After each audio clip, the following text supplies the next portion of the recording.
दोस्तों, आज की हमारी कहानी भीमसेन जातक पर आधारित है। हम जातक कथाओं से मॉरल स्टोरीज आपके लिए लेकर आते हैं। यदि आप हमारे चैनल पर नए हैं और अभी तक आपने हमारे चैनल को सब्सक्राइब नहीं किया है तो इसको सब्सक्राइब कर लीजिए।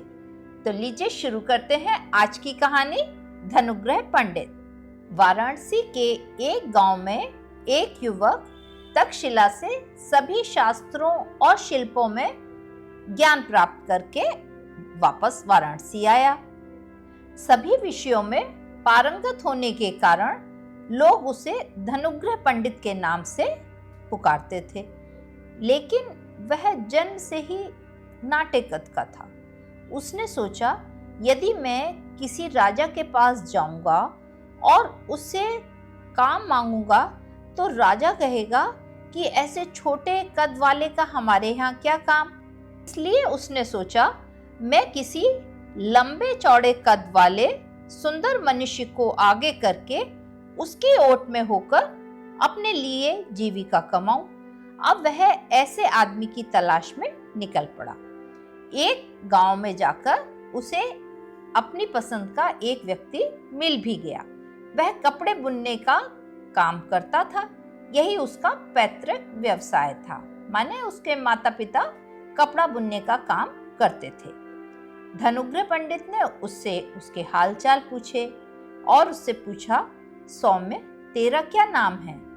उस व्यक्ति ने उत्तर दिया, मेरा नाम भीमसेन है।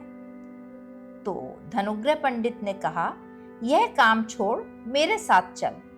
मेरे समान पूरे जम्बू द्वीप में कोई धनुषधारी नहीं है। यदि मैं किसी राजा के पास जाऊं तो शायद वह क्रोधित हो जाए और शायद राजा कहे कि इतने छोटे कद वाला हमारा क्या काम कर सकेगा। तू राजा के पास जाकर कह देना कि मैं धनुषधारी हूँ। राजा तुझे अपने यहाँ रख लेगा और तुझे अच्छी तनख्वाह भी देगा। राजा जो कुछ तुझको कहेगा मैं उसे करता रहूंगा। तेरी ओट में मैं तेरा सारा काम करूंगा। इस प्रकार हम दोनों लोग सुख से रहेंगे। भीमसेन को उसका विचार अच्छा लगा और उसने उसको स्वीकार लिया। धनुग्रह पंडित भीमसेन का सेवक बनकर राज दरबार पहुंचे। दोनों ने राजा को प्रणाम किया। राजा ने पूछा, किस लिए आए हो? भीमसेन ने उत्तर दिया, मैं धनुषधारी हूँ। सारे जम्बूद्वीप में मेरे सदृश दूसरा धनुषधारी नहीं है। सेवा के लिए कितनी तनख्वाह लोगे?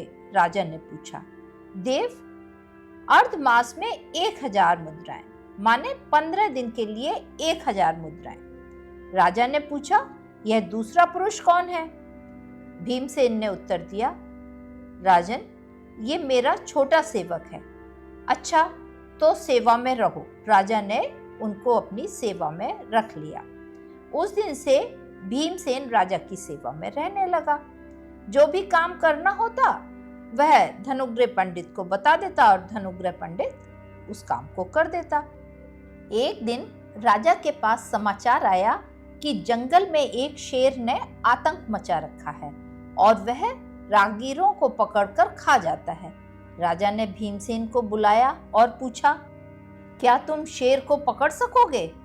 भीमसेन बोला, मेरा नाम धनुषधारी ही क्या, जो अगर मैं शेर ना पकड़ सकूं।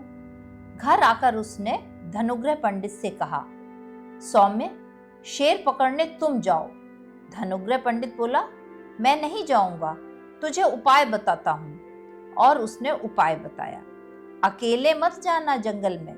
जनपद के मनुष्यों को इकट्ठा करके बहुत से धनुष लेकर जाना। जंगल में जब शेर दिखाई दे, भागकर किसी घनी झाड़ी में पेट के बल लेट जाना। जनपद के लोग शेर को मारकर पकड़ लेंगे। इसके बाद तुम दांतों से एक लता काटकर उसके एक सिरे को हाथ में लेकर शेर के पास पहुंचना और पूछना, इसको किसने मार डाला? मैं इसे लता से बांधकर बैल की तरह राजा के पास ले जाने के लिए लता लेने घनी झाड़ी में गया था। मेरे लता लाने से पहले ही इसे मार डाला। डर के मारे जनपद के लोग कहेंगे, स्वामी, राजा से मत कहना, शेर को तुम ही ले जाओ और राजा से तुम ही इनाम पाओ। भीमसेन ने धनुग्रह पंडित के बताए उपाय से जंगल को शेर के आतंक से मुक्त कर दिया। राजा ने प्रसन्न होकर उसे बहुत सा धन दिया। इस प्रकार भीमसेन धनुग्रह पंडित के उपायों से राजा की सेवा करने लगा। राजा जब भी प्रसन्न होते भीमसेन को धन देते। इस प्रकार भीमसेन के पास बहुत सारी संपत्ति हो गई। ऐश्वर्य के नशे में वह धनुग्रह पंडित की अवज्ञा करने लगा और उससे कठोर वचन बोलने लगा और वह मन ही मन सोचने लगा, मैं कोई इस पर निर्भर होकर जीता हूँ? मैं क्या किसी से कम हूँ? कुछ दिन पश्चात एक शत्रु राज्य के राजा ने नगर को घेर लिया। उसने राजा के पास संदेश भिजवाया, या तो राज्य दें या युद्ध करें। राजा ने भीमसेन को युद्ध करने के लिए भेजा। उसने घमंड में धनुग्रह पंडित से कोई सलाह नहीं ली। सभी शस्त्र बांधे, योद्धा का भेष धारण कर हाथी की पीठ पर बैठ चल दिया। धनुग्रह पंडित उसके मरने के भय से शस्त्र धारण करके भीमसेन के पीछे हाथी पर बैठ गए। संग्राम भूमि में रणभेरी की आवाज सुनते ही भीमसेन कांपने लगा। धनुग्रह पंडित ने भीमसेन को डांटते हुए कहा, डर मत, मेरे रहते हुए तुझे डर किस बात का? उसने भीमसेन को हाथी की पीठ से उतारकर सकुशल घर भेज दिया। उसने सोचा, आज मुझे प्रकट होना ही चाहिए। उसने संग्राम में प्रवेश किया, सेना का व्यूह तोड़ा, शत्रु राजा को जीवित ही पकड़ लिया और अपने राजा के पास लाया।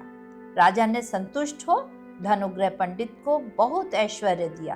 अब पूरे जम्बूद्वीप में वह प्रसिद्ध हो गया। उसने भीमसेन का खर्चा देकर उसको उसके घर भेज दिया और आनंद पूर्वक राजा की सेवा में जीवन बिताया। अंत तक हमारे साथ बने रहने के लिए आप सबका बहुत बहुत धन्यवाद। इस कहानी से हमें यह शिक्षा मिलती है कि अहंकार मनुष्य का सबसे बड़ा शत्रु है, जबकि बुद्धिमान व्यक्ति बलवान से बलवान व्यक्ति को भी परास्त कर सकता है, यदि वह संयम और धैर्य का सहारा ले तो। यदि अभी तक आपने मेरा चैनल सब्सक्राइब नहीं किया है तो इसको सब्सक्राइब कर लीजिए, लाइक करिए और शेयर करिए।